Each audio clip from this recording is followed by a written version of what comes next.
ओम शांति। उत्तम ते उत्तम सर्वोच्च अथॉरिटी है शिव बाबा, जो इस सृष्टि पर आते हैं हम आत्माओं को कनिष्ठ से पुरुषोत्तम बनाने। और उसके लिए बाबा हमें ड्रामा का विशेष ज्ञान देते हैं, बताते हैं कि कल्प पहले मुआफिक जो बीता वही रिपीट हो रहा है। और ये ड्रामा का ज्ञान हमें बीती को भुलाने के लिए, आगे बढ़ने के लिए बहुत मदद करता है।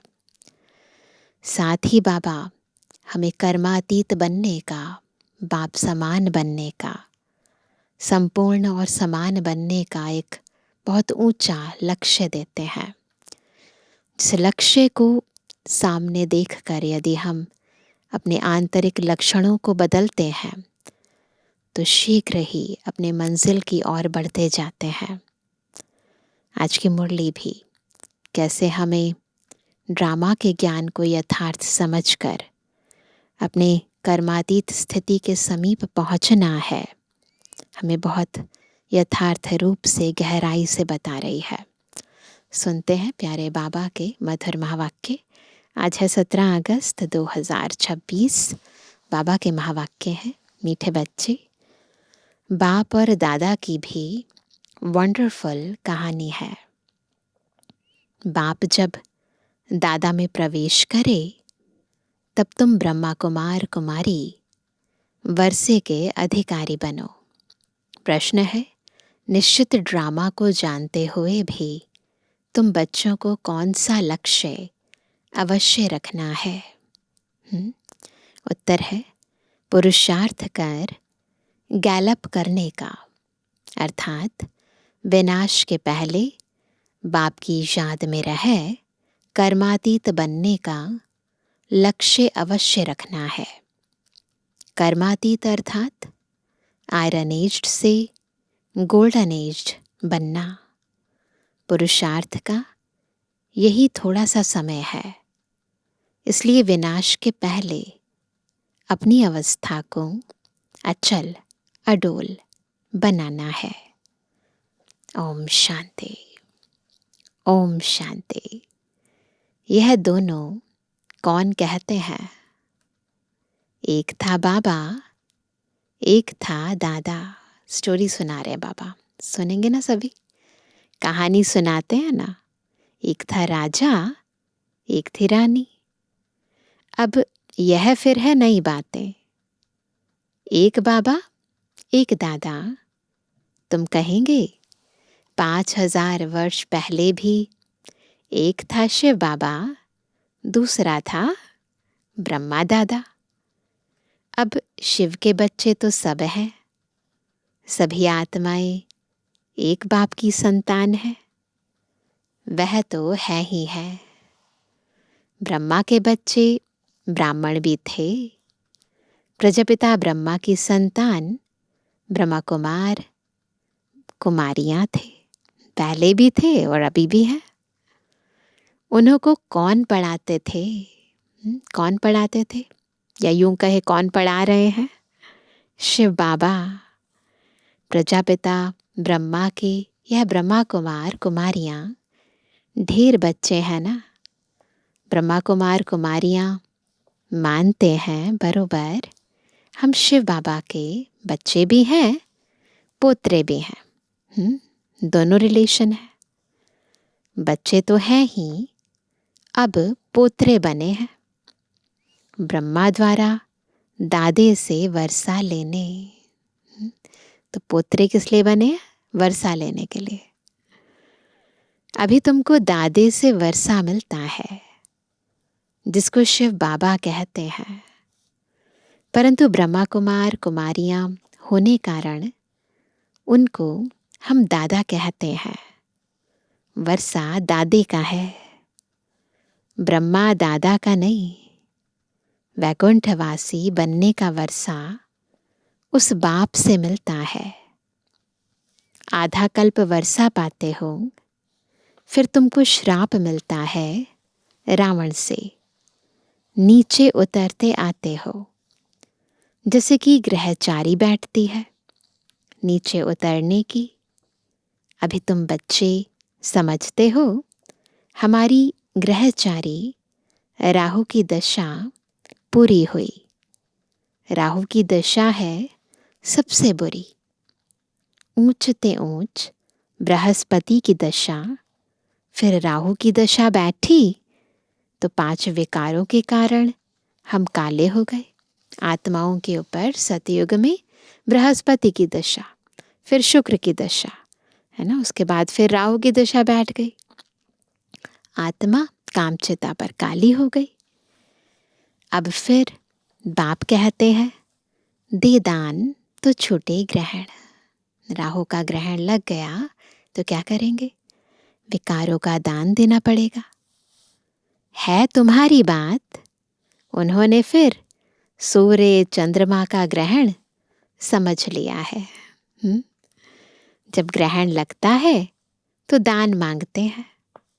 यहाँ बाप तुमको कहते हैं 5 विकारों का दान दो तो ग्रहचारी उतर जाएगी। इन विकारों से ही तुम पाप आत्मा बने हो। मुख्य है देह अभिमान। पहले ऐसे सतु प्रधान थे, फिर सतु रजो तमो बने हैं। 84 जन्म लिए हैं। यह तो पक्का निश्चय है, बरोबर देवताएं ही 84 जन्म लेते हैं। पहले उन्हों को ही मिलना चाहिए बाप से। गाया भी जाता है, आत्माएं परमात्मा अलग रहे बहुकाल। बाप कहते हैं पहले पहले तुमको सतयुग में भेजा था, पहुंच जाओ सतयुग में सभी। फिर अभी तुम ही आकर मिले हो। जो सबसे पहले सतयुग में आए वही फिर संगम पर आकर मिले हैं। आगे तो सिर्फ गाते थे। उनका यथार्थ अर्थ अभी बाप बैठ समझाते हैं। सभी वेद शास्त्र, जप तप, स्लोगन आदि जो भी है, सबका सार बाप बैठ समझाते हैं। चक्र तो बिल्कुल सहज है। अभी कलयुग और सतयुग का संगम है। लड़ाई भी सामने खड़ी है। यह भी तुमको निश्चय है, सतयुग की स्थापना होती है। कलयुग में जितने भी हैं उन सबके शरीर खलास हो जाएंगे। बाकी आत्माएं पवित्र बन हिसाब किताब चुकतू कर जाएंगी। यह सबके कयामत का समय है। आत्माएं शरीर छोड़ चली जाएंगी। यह तुम्हारी बुद्धि में अभी है। जब तक हम कर्मातीत अवस्था को पाएं, तब तक संगम पर खड़े हैं। एक तरफ है करोड़ों मनुष्य, संगम पर खड़े हैं ना, तो एक तरफ कलयुग में है करोड़ों मनुष्य, दूसरे तरफ हो सिर्फ तुम थोड़े से। तुम्हारे में भी कितने हैं जो निश्चय बुद्धि होते जाते हैं, कई संशय बुद्धि हो जाते हैं। तो बाबा कहते हैं एक तो वैसे ही कोटों में कोई है, फिर उसमें भी कोई होते हैं जो निश्चय बुद्धि पक्के होते हैं। निश्चय बुद्धि विजयंती, फिर जाकर विष्णु के गले की माला बनेंगे। विजय माला बनेंगे, फिर वैजयंती माला बनेंगे, विष्णु के गले की माला। एक है रुद्राक्ष की माला, दूसरी है रुंड माला। रुद्राक्ष की माला में छोटे छोटे रुद्र होते हैं ना, तो छोटे छोटे मन के होते हैं बिंदु रूप में। फिर रुंड माला में फिर दिखाते हैं वो कंकाल के चेहरे दिखाते हैं। तो एक है आत्माओं की निराकारी माला, और फिर है धरती पर आते हैं तो साकारी माला। उस रुंड माला में छोटी छोटी शक्ल होती है। यह निशानी है हम आत्माएं ही आकर फिर बाप के गले की माला के दाने बनेंगे परम धाम में। फिर यहाँ आएंगे नंबरवार। माला 8 की भी है, 108 की भी है, 16,108 की भी है। अब 16,000 है या 5-10 हज़ार है, उनका कोई हिसाब नहीं निकाला जाता। यह मालाएं गाई जाती हैं। बाबा कहते हैं, यह सब तुम क्यों विचार करते हो? जितने भी राजाएं कल्प पहले सतयुग त्रेता में बने थे, उतने ही बनेंगे। 100 बने या 200-300 बने, यह पूछना नहीं है। इससे कोई फायदा भी नहीं है ना, आत्मा की उन्नति नहीं है। बाप कहते हैं, तुम जितना नजदीक आते जाएंगे तो यह सब समझ जाएंगे। आज हम यहाँ हैं, कल विनाश होगा, फिर सतयुग में थोड़े से देवी देवता होंगे। बाद में वृद्धि को पाते हैं, संख्या बढ़ती है। सतयुग के आसार भी दिखाई पड़ते हैं। बाकी लाखों जाकर रहेंगे, फिर लाख रहे व 9-10 लाख रहे, एक्यूरेट नहीं कह सकते। हाँ, तुम जब एक्यूरेट संपूर्ण बनने के लायक बनेंगे, तब तुमको और जास्ती साक्षात्कार हो जाएगा। अभी तो बहुत कुछ समझने का समय पड़ा है। बहुत साक्षात्कार करते रहेंगे। लड़ाई की तैयारियां भी बहुत होती रहती हैं। सब चीज़ें महंगी होती जाएंगी। विलायत में भी अब खूब टैक्स आदि लगते रहेंगे। बहुत बहुत महंगाई होकर फिर एकदम सस्ताई हो जाएगी। सतयुग में एकदम सस्ताई हो जाएगी। सतयुग में कोई चीज़ पर खर्चा नहीं होगा। सब खानियाँ आदि भरपूर हो जाएंगी। बुद्धि को ले जाएं सतयुग में। नई दुनिया में वैभव बहुत होते हैं, बहुत लग्जरी होती है। लक्ष्मी नारायण के पास बहुत वैभव थे ना, तो उसकी यादगार में क्या दिखाते हैं? श्रीनाथ द्वारे में मूर्तियों के आगे भी कितने वैभवों का भोग लगाते हैं। सच्चे घी में माल बनते हैं वहाँ। वहाँ बहुत माल बनाते हैं और खाते रहते हैं।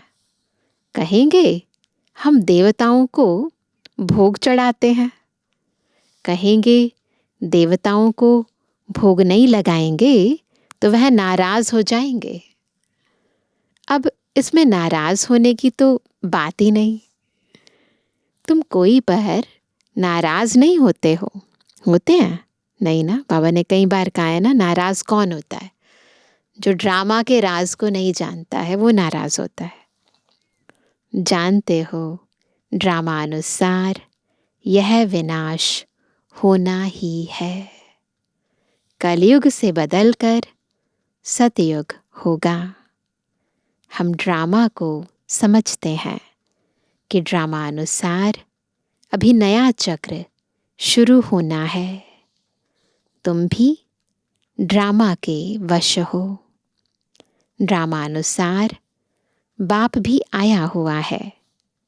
ड्रामा में 1 मिनट भी नीचे ऊपर नहीं हो सकता है।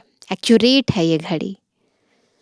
जैसे बाबा आया तुमने देखा, कल्प बाद भी हूबहू ऐसे होगा। शास्त्रों में तो कल्प की आयु लंबी लिख दी है। अभी तुम बच्चों की बुद्धि में है, बरोबर विनाश सामने खड़ा है। अभी तुम गैलप कर रहे हो। जानते हो, बाप को याद कर हमको कर्मातीत अवस्था को ज़रूर पाना है, अर्थात आयरन एज से गोल्डन एज बनना है। अभी अगर पुरुषार्थ नहीं करेंगे तो पद भ्रष्ट हो जाएगा। हे आत्माएं, अभी तुम पतित बन गई हो, यह भी जानते हो बहुत किस्म के आएंगे। जो और धर्म में बदली हो गए हैं वह निकल कर आते रहेंगे। साकार में बाबा ने कहा था, और अभी तो हम प्रैक्टिकल में देख रहे हैं ना। आकर अपना पुरुषार्थ करते रहेंगे, बाप से वर्षा पाने, ब्राह्मण धर्म में आकर फिर देवता धर्म में आएंगे। ब्राह्मण धर्म में नहीं आएंगे तो देवता धर्म में कैसे आएंगे? पहले ब्राह्मण बनेंगे, फरिश्ता बनेंगे, फिर देवता बनेंगे। ऐसे ही आत्मा की उन्नति होती है। बिना ब्राह्मण बने देवता नहीं बन सकते। ब्राह्मण दिन प्रतिदिन वृद्धि को पाते रहेंगे। देखेंगे विनाश सामने आ गया है, यह तो ठीक कहते हैं। फिर वृद्धि होती जाएगी। ब्राह्मणों का झाड़ वृद्धि को पाकर फुल हो जाएगा, फिर वापस जाएंगे। देवताओं का झाड़ बढ़ेगा, ऐसे ही होता रहेगा। ब्राह्मण बन जाएंगे, संपूर्ण हो जाएंगे, परम धाम जाएंगे, फिर देवताएं नीचे आएंगे। अभी तुम संगम पर राजयोग सीख रहे हो। इस संगम को कल्याणकारी युग कहा जाता है। संगम का ही गायन है। गंगा सागर का मेला दिखाते हैं। वेस्ट बंगाल में गंगा सागर का मेला दिखाते हैं। वह सब है भक्ति मार्ग का। यह है ज्ञान सागर, और ज्ञान सागर से निकली हुई ज्ञान गंगाएं, वो है यादगार। यह है प्रैक्टिकल।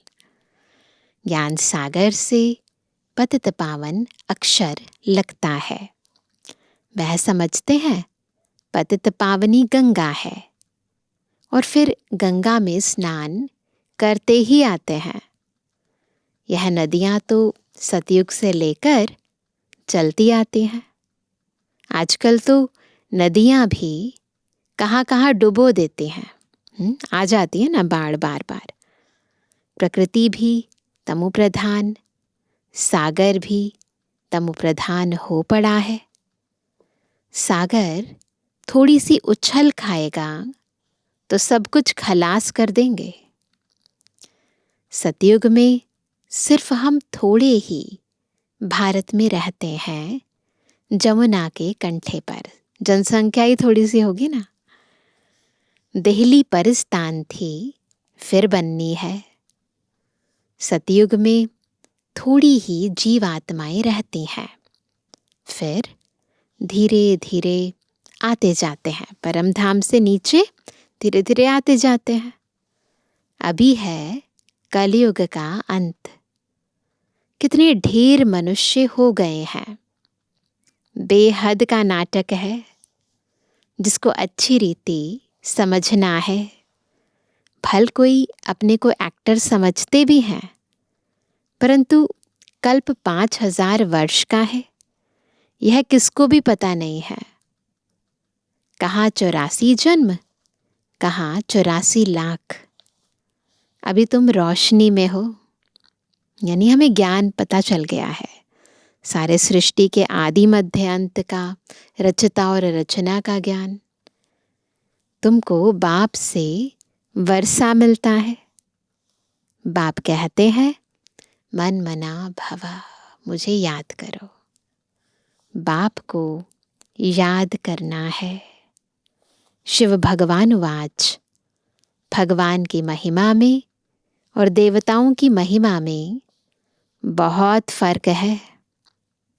बाप जो नई रचना रचते हैं, उनकी महिमा है सर्वगुण संपन्न, 16 कला संपूर्ण, संपूर्ण निर्विकारी। अभी तुम ऐसे बन रहे हो। बाबा की क्रिएशन क्या है? हेवन रचते हैं ना, तो हेवन में रहने वाले देवी देवताओं को भी रचते हैं। तो बाबा कहते हैं, बाबा हमें वैसा बना रहे हैं, ऐसा नहीं बनाया जो अब हम बन गए हैं। बाबा की रचना देवी देवताएं। बाप की महिमा और इनकी महिमा में रात दिन का फर्क है। देवी देवताओं की महिमा और बाबा की महिमा में बहुत फर्क है। यह राजयोग है ना, गाया भी जाता है, भगवान राजयोग सिखलाते हैं। वह है निराकार, तो जरूर निराकार से साकार में आना पड़े। भगवान की इतनी महिमा है तो जरूर आना पड़े। महिमा किस लिए है? कभी आए थे ना, तभी तो महिमा हुई ना। उनका जन्म दिव्य अलौकिक है और किसका दिव्य जन्म नहीं गाया जाता।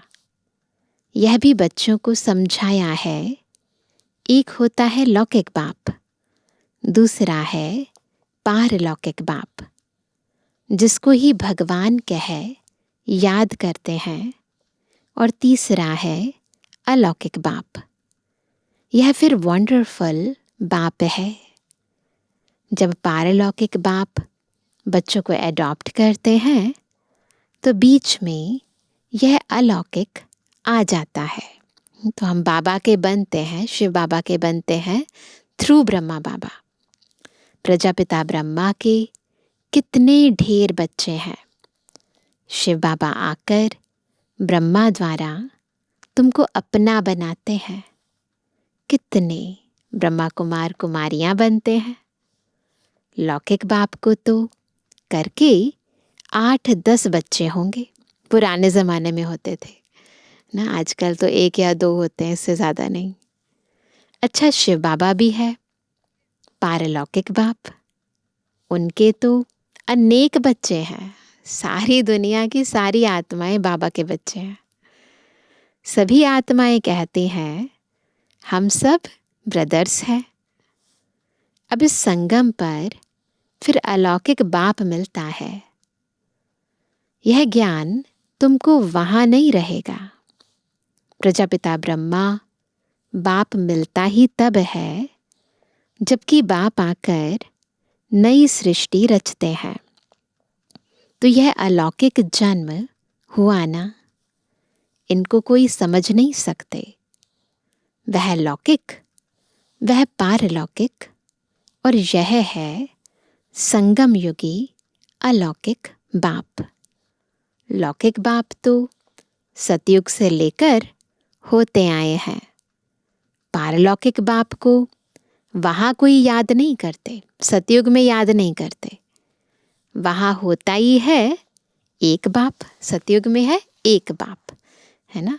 फिर द्वापर में आते हैं तो 2 बाप, फिर संगम पर आते हैं तो 3 बाप। बाबा कहते हैं हे भगवान, हे परमात्मा कहकर याद नहीं करते हैं। फिर द्वापर में जब भक्ति मार्ग शुरू होता है तो बाप 2 होते हैं। संगम पर है 3 बाप। प्रजापिता ब्रह्मा भी अभी मिलता है। अभी तुम उनके बने हो, जानते हो यह अलौकिक बाप है। अभी तुम इन बातों को अच्छी रीति जानते हो और याद करते हो। अपने को आत्मा समझ बाप को याद करो।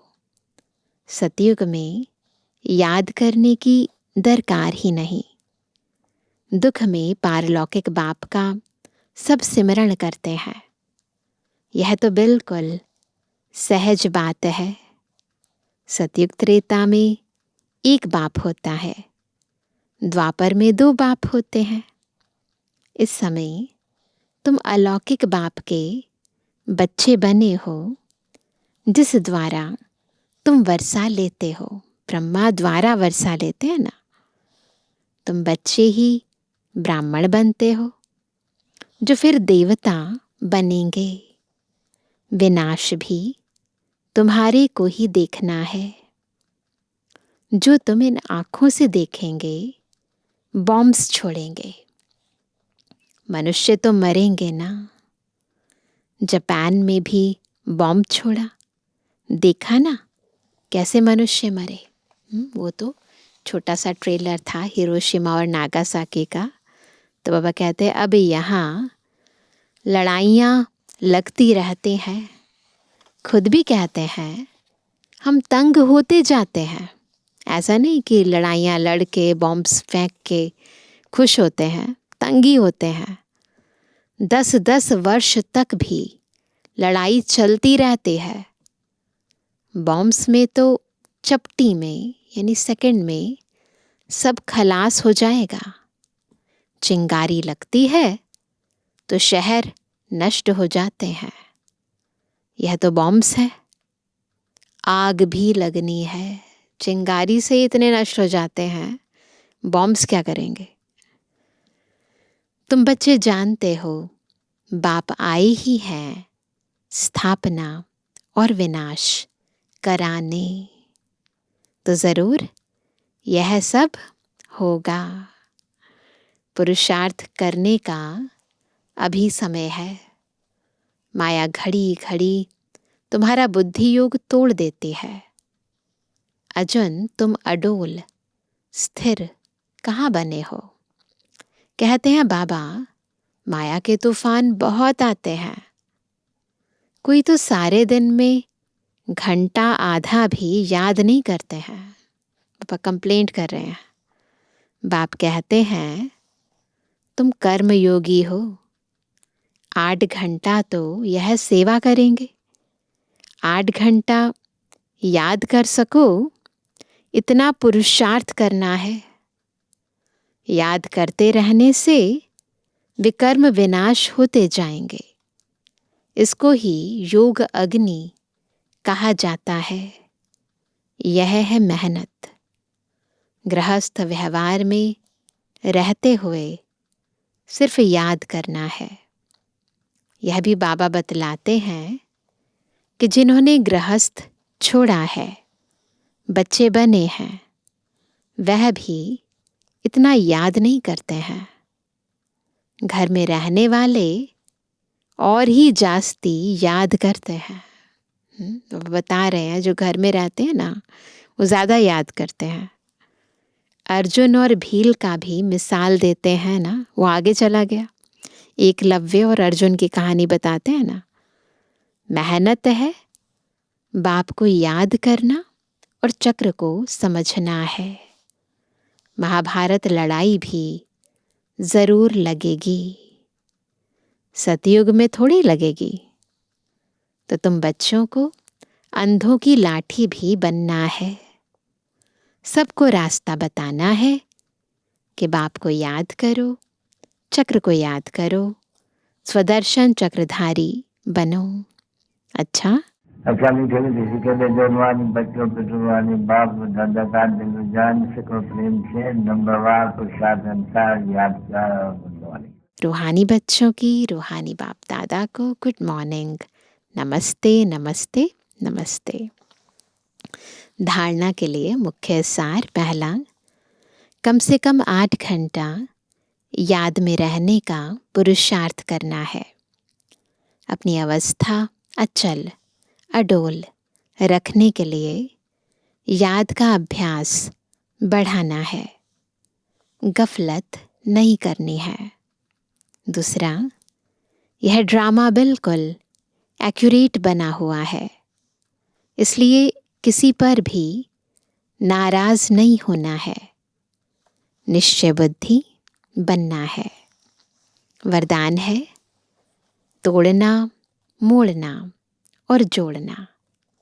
तोड़ना, मोड़ना और जोड़ना, इन 3 शब्दों की स्मृति द्वारा सदा विजयी भवा। कैसे बनेंगे सदा विजयी?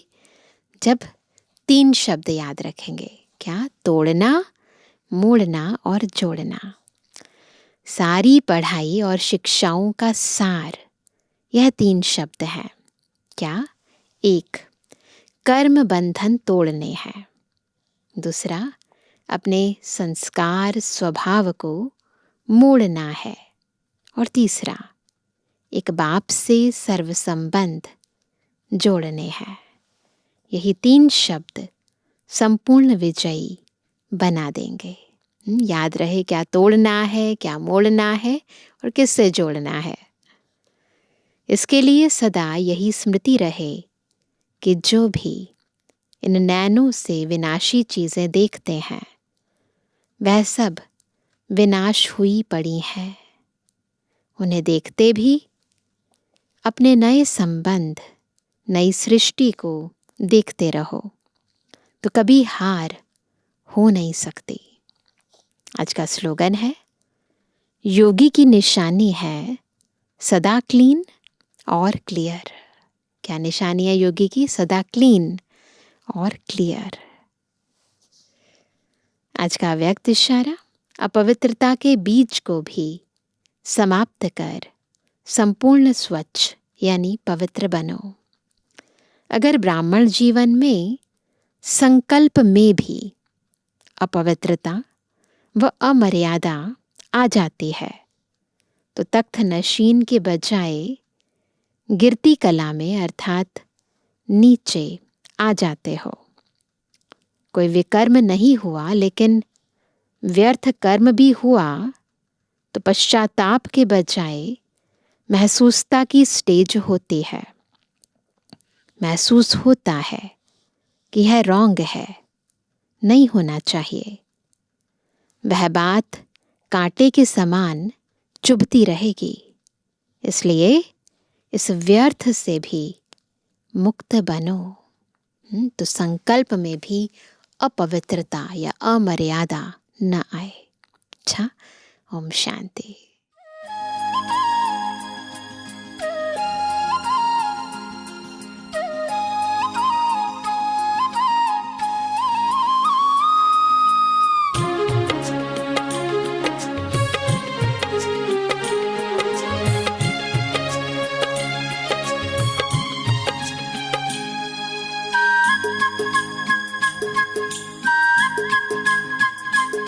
ज्ञान सागर का किनारा हमें श्रीमत का सहारा। ज्ञान सागर का किनारा हमें श्रीमत का सहारा। जीवन नैया मझधार है, तेरे साथ से बेड़ा पार है। हो तेरे साथ से बेड़ा पार है। ज्ञान सागर का किनारा हमें श्रीमत का सहारा। ज्ञान सागर का किनारा हमें श्रीमत का सहारा। जीवन नैया मझधार है, तेरे साथ से बेड़ा पार है। ओ तेरे साथ से बेड़ा पार है।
साथ से बेड़ा पार है। हो तेरे साथ से बेड़ा पार है।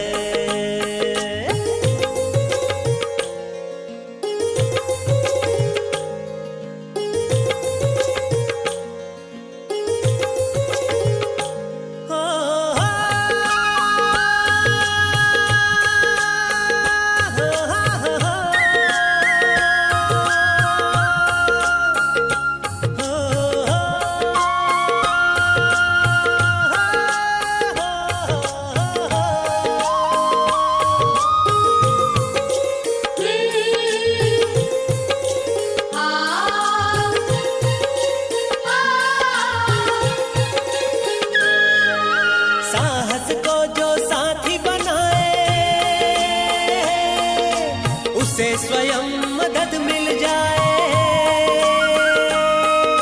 साहस को साथी बनाए, उसे स्वयं मदद मिल जाए, जीवन कमल खिल जाए, जीवन कमल खिल जाए।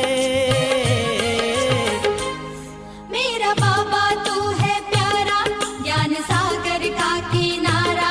मेरा बाबा तू है प्यारा, ज्ञान सागर का किनारा। जीवन में आए बहार है, तेरे साथ से बेड़ा पार है, ओ तेरे साथ से बेड़ा पार है।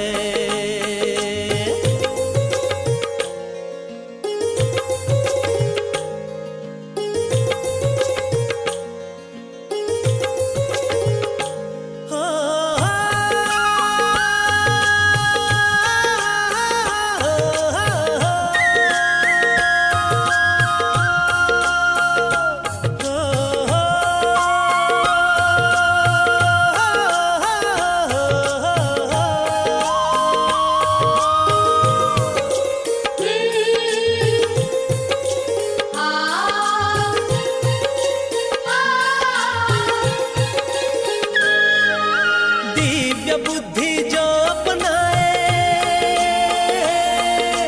भाग्य का ताला खुल जाए।